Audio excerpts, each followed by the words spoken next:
Hello दोस्तों, मेरा नाम है प्रदीप टंडन और आप देख रहे हैं मेरा चैनल, यूट्यूब चैनल जिसका नाम है स्टंप्स एंड बेल्स। दोस्तों, आईपीएल का 2023 का सीजन लगभग आधा पूरा हो चुका है और हर साल जब भी आईपीएल चलती है, जब भी आईपीएल का सीजन चल रहा होता है, एक चर्चा हमेशा रहती है कि आईपीएल से क्या नुकसान हो रहा है और क्या फायदा हो रहा है। कुछ दावे किए जाते हैं, कुछ प्रति दावे किए जाते हैं, उसके अगेंस्ट में कुछ लोग बोलते हैं, कुछ लोग फेवर में बोलते हैं। जो अगेंस्ट में और फेवर में बोली जाने वाली कुछ बातें हैं वो ये हैं। सबसे पहले तो ये कहा जाता है कि आईपीएल से बहुत ज़्यादा नए खिलाड़ी भारतीय क्रिकेट में आ रहे हैं। ये पहला पॉजिटिव बताया जाता है।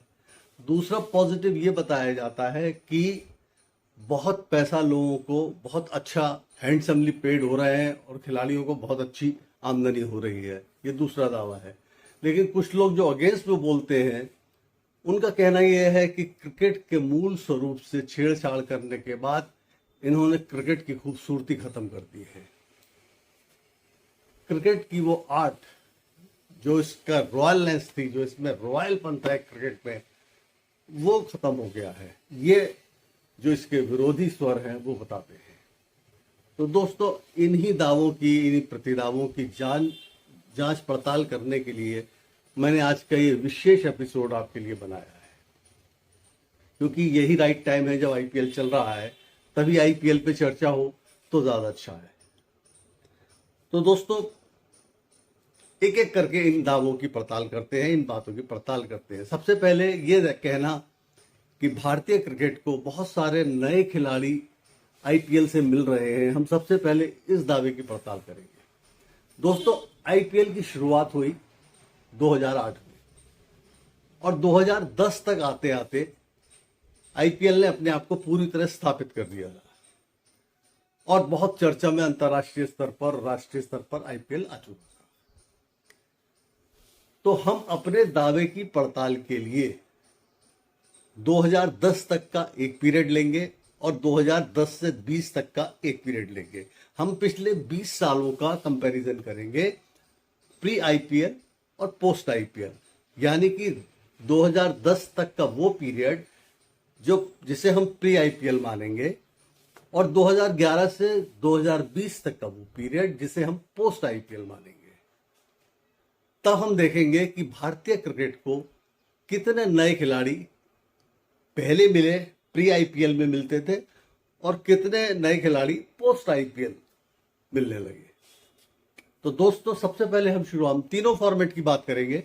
हम वनडेयर्स को लेंगे, हम टेस्ट मैच को लेंगे और हम T20 को भी लेंगे। सबसे पहले वनडेयर्स की बात करते हैं। दोस्तों, 2001 से 2010 तक भारतीय क्रिकेट में 55 नए खिलाड़ी वनडे टीम में खेले। 55 नए खिलाड़ी उस 10 साल के पीरियड में खेले, जबकि आईपीएल आने के बाद 2011 से 2020 तक केवल 42 नए खिलाड़ी वनडेयर्स खेले। यानी कि खिलाड़ियों की संख्या, नए आने वाले खिलाड़ियों की संख्या 13 कम हो गई, 13। टेस्ट मैच को लीजिए दोस्तों। टेस्ट मैच इस दौरान 2001 से 2010 तक के पीरियड में 34 नए खिलाड़ी भारतीय टेस्ट टीम में शामिल हुए, जबकि पोस्ट आईपीएल में 2011 से 2020 तक 30 नए खिलाड़ी भारतीय टीम में शामिल हुए। यानी कि यहां भी वैसे वो संख्या घट के 4 से घट गई। बढ़ने की जगह संख्या घट रही है। अब हम T20 को लेंगे। T20 का डिफरेंट थोड़ा सा हम एनालिसिस करेंगे। वो इसलिए क्योंकि T20 फॉर्मेट की शुरुआत ही 2006 में हुई और भारत ने ही अपना पहला T20 20 दिसंबर को खेला था 2006 में। तो 2007 से भारत में इसकी शुरुआत मानी जाए तो बेहतर होगा, क्योंकि उसी साल 2007 में विश्व कप भी हुआ था। तो दोस्तों, 2007 से 2022 16 साल हम ये मान के चल रहे हैं कि इन 8-8 सालों में का टाइम गैप हम ले लेते हैं कि 2007 से 2015 तक कितने खिलाड़ी T20 खेले और 2016 से 2022 तक। ठीक है, क्षमा करें दोस्तों, उस पीरियड को 8-8 साल में बांटते हैं तो 2007 से 2014 तक का एक पीरियड आता है और 2015 से 2022 तक का एक पीरियड आता है। तो हम देखते हैं कि पहले के 8 सालों में और बाद के 8 सालों में कितने नए खिलाड़ी, या कहीं यूं कहेंगे कितने T20 खिलाड़ी, इसमें नए और पुराने का प्रश्न नहीं उठता क्योंकि T20 की शुरुआत ही बाद में हुई है। तो हम देखते हैं कि पहले के पीरियड में, पहले गैप में, पहले 8 साल के पीरियड में, यानी कि 2007 से 2014 तक हमारे पास 49 न्यू प्लेयर्स ने या 49 प्लेयर्स ने T20 भारत की ओर से खेला, जबकि 2015 से 2022 तक 50 प्लेयर्स ने T20 में भारत का प्रतिनिधित्व किया। तो ये पोजीशन लगभग एक सी है, इसमें कोई बड़ा चेंज नहीं है, एक प्लेयर इधर या उधर हो सकता है, 49 और 50 कोई बड़ा अंतर नहीं है।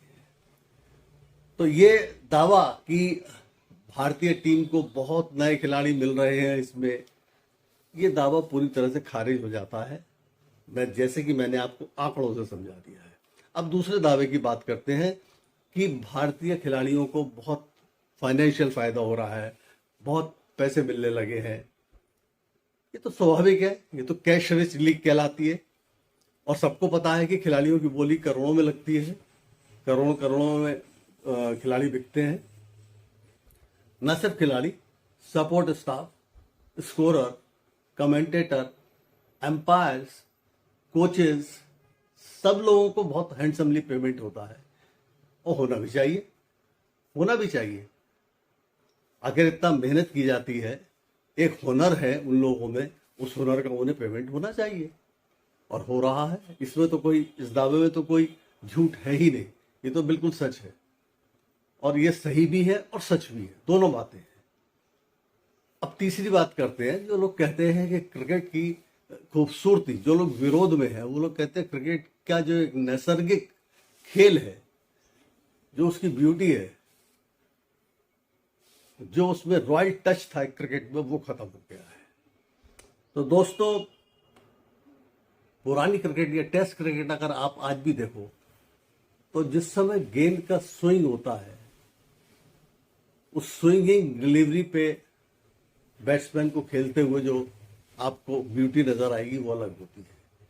4 स्लिप 5 स्लिप या 2 गली, 5 स्लिप और 2 गली लगी हुई है, 2 शॉर्ट लेग लगे हुए हैं, है ना, और स्विंग की जा रही है या बाउंसर मार रहा है बॉलर बैट्समैन के लिए और बैट्समैन उस पर विचलित हो रहा है और उसी के बीच में वो खूबसूरत कवर ड्राइव या खूबसूरत कट पुल हुक खेलता है, तो वो ब्यूटी अलग होती है, वो खूबसूरती ही अलग है।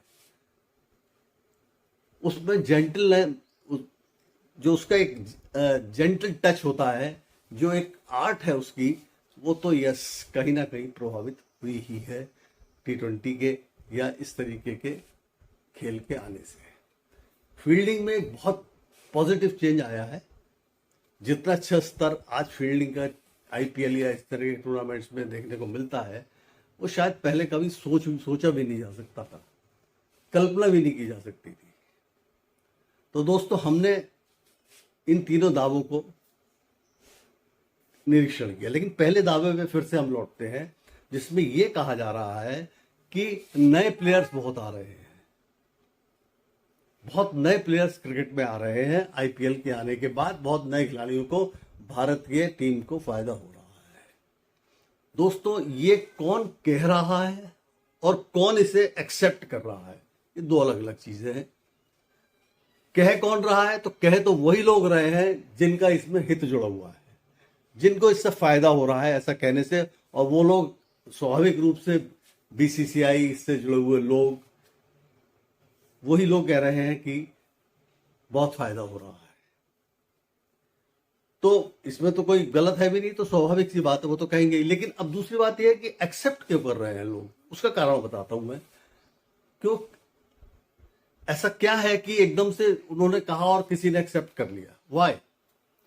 तो उसका कारण यह है दोस्तों कि आप याद कीजिए कि आईपीएल तो बीसीसीआई के क्रिकेट कैलेंडर का केवल एक टूर्नामेंट है या एक ट्रॉफी है।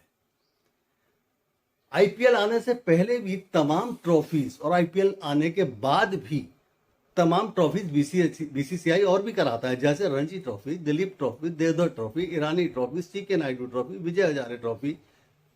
ये पहले भी होती थी, आज भी होती है। लेकिन आप में से शायद ही कोई इन डोमेस्टिक ट्रॉफीज को पहले फॉलो करता था, ये अब भी करता हो, लेकिन आप सब आईपीएल फॉलो करते हैं। और जो आईपीएल में जो खिलाड़ी आता है, जिसको फ्रेंचाइजी सेलेक्ट करके ले जाती है, वो इन डोमेस्टिक टूर्नामेंट्स के प्रदर्शन के आधार पर ही तो करती हैं। इन डोमेस्टिक टूर्नामेंट्स में जिस खिलाड़ी ने अच्छा प्रदर्शन किया उसको फ्रेंचाइजी अपने ले लेती है या बोली लगा के उसको सेलेक्ट कर लेती है। लेकिन ये चीज आपको नहीं पता होती, उस फ्रेंचाइजी को पता है कि इस खिलाड़ी ने डोमेस्टिक क्रिकेट में अच्छा प्रदर्शन किया और इसी बात का उसे इनाम मिल रहा है कि उसे फ्रेंचाइजी ने करोड़ों में ले लिया। लेकिन आप फॉलो नहीं करते डोमेस्टिक क्रिकेट, ये बात इसलिए आपको नहीं पता। आप आईपीएल फॉलो करते हैं, इसलिए आपको आईपीएल में जो भी बच्चा परफॉर्मेंस दे जाता है उसका नाम एकदम पता चल जाता है और आपको लगता है ये नया लड़का है। वो नया नहीं है, वो 4 या 5 या 6 साल से रणजी ट्रॉफी और देवधर ट्रॉफी और दिलीप ट्रॉफी ये सब खेल रहा है। वो आपको नहीं पता था क्योंकि आप उन ट्रॉफीज को फॉलो नहीं कर रहे थे। एक एग्जाम्पल लेता हूं, आप सबको पता है कि रिंकू सिंह ने 5 छक्के मार दिए। आपके लिए बहुत बड़ी घटना है भी बड़ी, इसमें कोई शक नहीं। लेकिन इससे भी बड़ी घटना हुई डोमेस्टिक क्रिकेट में, एक खिलाड़ी ने एक ओवर में 7 छक्के मार दिए। 7 छक्के एक ओवर में। आप कहेंगे 6 गेंदों का ओवर 7 छक्के कैसे पड़ सकते हैं? तो भाई एक नो बॉल थी, उसमें भी छक्का मार दिया उसने, 43 रन का ओवर हो गया। आपको नहीं पता ये बात? ये करिश्मा ऋतुराज गायकवाड़ ने किया था। आपको नहीं पता होगी ये बात क्योंकि आप फॉलो नहीं कर रहे हैं। आप फॉलो कर रहे हैं केवल आईपीएल। आपको रिंकू सिंह 5 छक्के वाले का नाम पता है, गायकवाड़ का नाम नहीं पता आपको कि गायकवाड़ ने